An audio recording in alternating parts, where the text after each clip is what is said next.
as we have known all year, the end of Warner Brothers being its own entity was coming to an end. And as we found out in December, Netflix was the winner of the bids for Warner Brothers. And everyone was really scared that this was going to be a goodbye to movies in the theaters. Well, it seems like Ted Sarandos is doubling down on what he said about keeping these Warner Brothers movies in the theaters and staying committed to that 45-day theatrical window. This comes to us from Variety. They say Ted Sarandos keeps insisting that Netflix has come to make money from Warner Brothers theatrical business, not to bury it. Sarandos, co-CEO of Netflix, reiterated in an interview with the New York Times published Friday the company's stance that should it close the mega deal Warner Brothers Discovery to buy WB's studios and streaming businesses, it will continue to release the studio's films theatrically.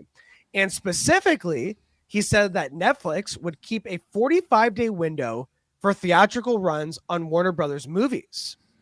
He said, when this deal closes, we will own a theatrical distribution engine that is phenomenal and produces billions of dollars of theatrical revenue that we don't want to put at risk. We will run that business largely like it is today with 45-day windows. Sarandos said, I'm giving you a hard number. If we're going to be in the theatrical business, and we're competitive people. We want to win. I want to win opening weekend. I want to win the box office. So it seems like they've already run the streaming wars. They want to win the box office as well. And those 45-day theatrical windows, I wish there were more, are the way that he is going to ensure that these Warner Brother movies are making that cheddar cheese. So, Rocky, I want to ask you, how confident are you from Ted Sarandos' remarks that they want to win the box office, that these 45-day windows for their Warner Brothers movies are not going anywhere? And do you think that he's saying this now and it could change? Or he wants that money? He's saying that now. Aren't they still? It's not a done deal, right? I heard that there's all this, like, Paramount still fighting the fight. Like, there's court cases going on of, like, hostile takeover, all this kind of stuff. So it's not a done deal. And I think he's playing nice. Ted Sarandos is of like, no, we're going to do it right, guys. We're going to keep it going.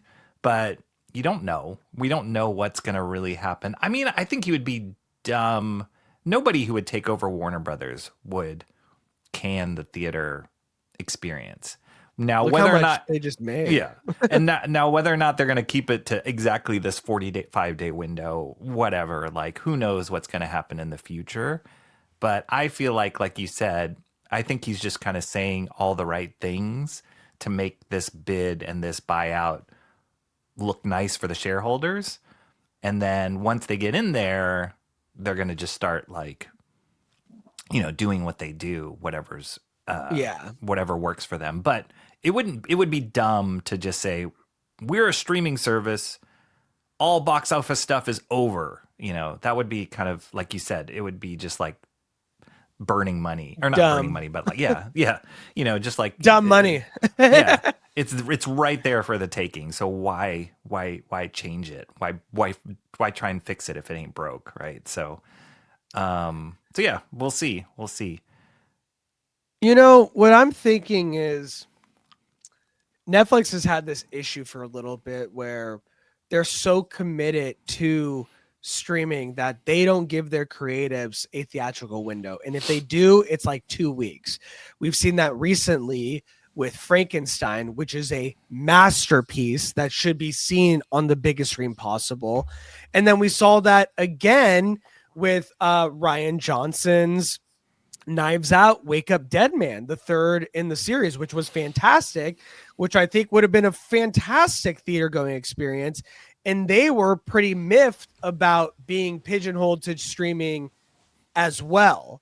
And so now I'm thinking, okay, if you're a creative and you want your stuff to be on the big screen, there's no way you're going to make a deal with Netflix when they own Warner Brothers and now have this commitment to 45-day theatrical releases. So when you're making your deal with Netflix, you're going to be like, okay, but like, I want this to be under Warner Brothers banner because I know you're going to show my movie in theaters. And so now it's going to kind of shift what movies are going to be on Netflix and what movies are going to be in the theaters under the Warner Brothers banner. And so we've already seen the diminishing returns of quality when it comes to movies on Netflix. Even the look itself looks a little straight to streaming.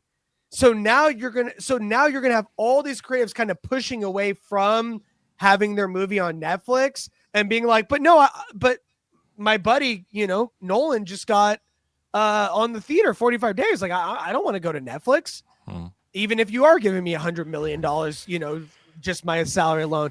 So now it seems like there's going to be some kind of push and pull and some like confusing things for creatives when they're making deals with Netflix as a whole. Do you see this becoming a problem when they have now a commitment to streaming on one hand, but then a commitment to 45-day windows for Warner Brothers, and they're the owner of both? Yeah, it's I think it's going to be seen TBD, right? Of like how separate are they keeping it, their streaming model and the Warner Brothers model, and like they're it's going to be the same, guys. We respect Warner Brothers. We're going to keep it the same, or are they going to just start becoming this amalgam of the two of them? It's really, we don't know yet. We don't know how respectful they're going to be. I'm kind of with Beats in the chat. I'm less worried about new deals streaming versus theater and more worried about the Warner Brothers IP. Like, how is Netflix going to handle that? And as far as theatrical and streaming and respecting that, because that could be really, really bad if they lean heavily towards the streaming model for IP that in the past has existed well and succeeded well in the theaters. So that's a little worrisome. Here's what I'm wondering, because this is what I'm seeing from Jeffrey in the chat.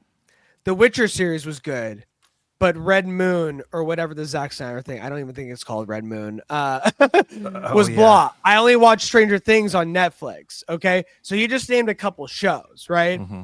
More shows than movies.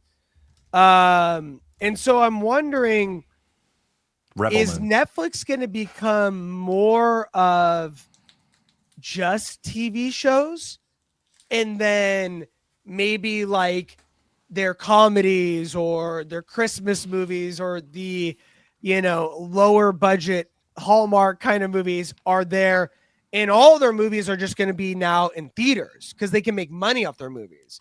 And so they're going to kind of divide it that way, because as we know, and as you can see from our chat, people love Netflix shows. Stranger Things is a huge hit.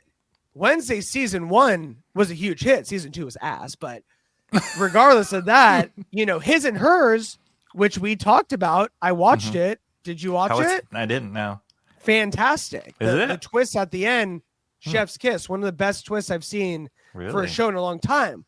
So I'm wondering, are we going to see a shift in what they actually put out on their streaming platform compared to what they put in theaters now that they own a whole plethora of IP that is typically on the big screen? Yeah.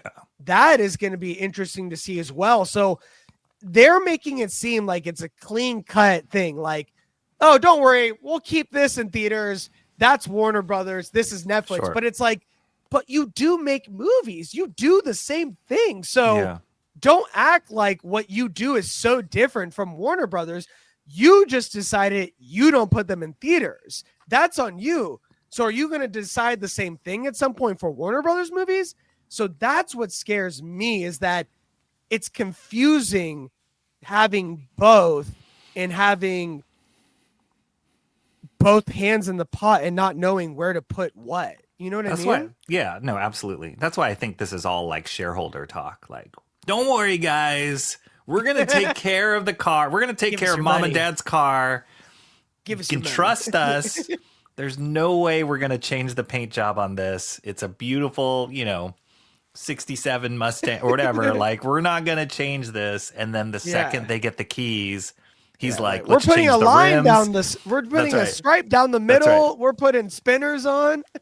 Totally. That's exactly it. So Yeah. No, that's true. I So never trust these kind of like big no, sweeping press release statements. Like it's no. like, I don't okay. trust any GM, in sports, Yeah. anything like that.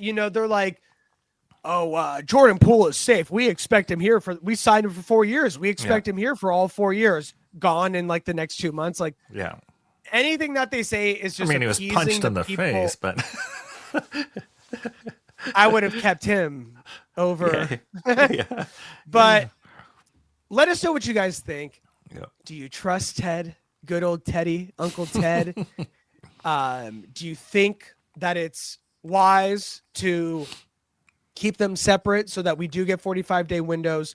Or do you think that this is possibly going to turn into a big old mess? Yeah. Drop a comment below and let us know your thoughts.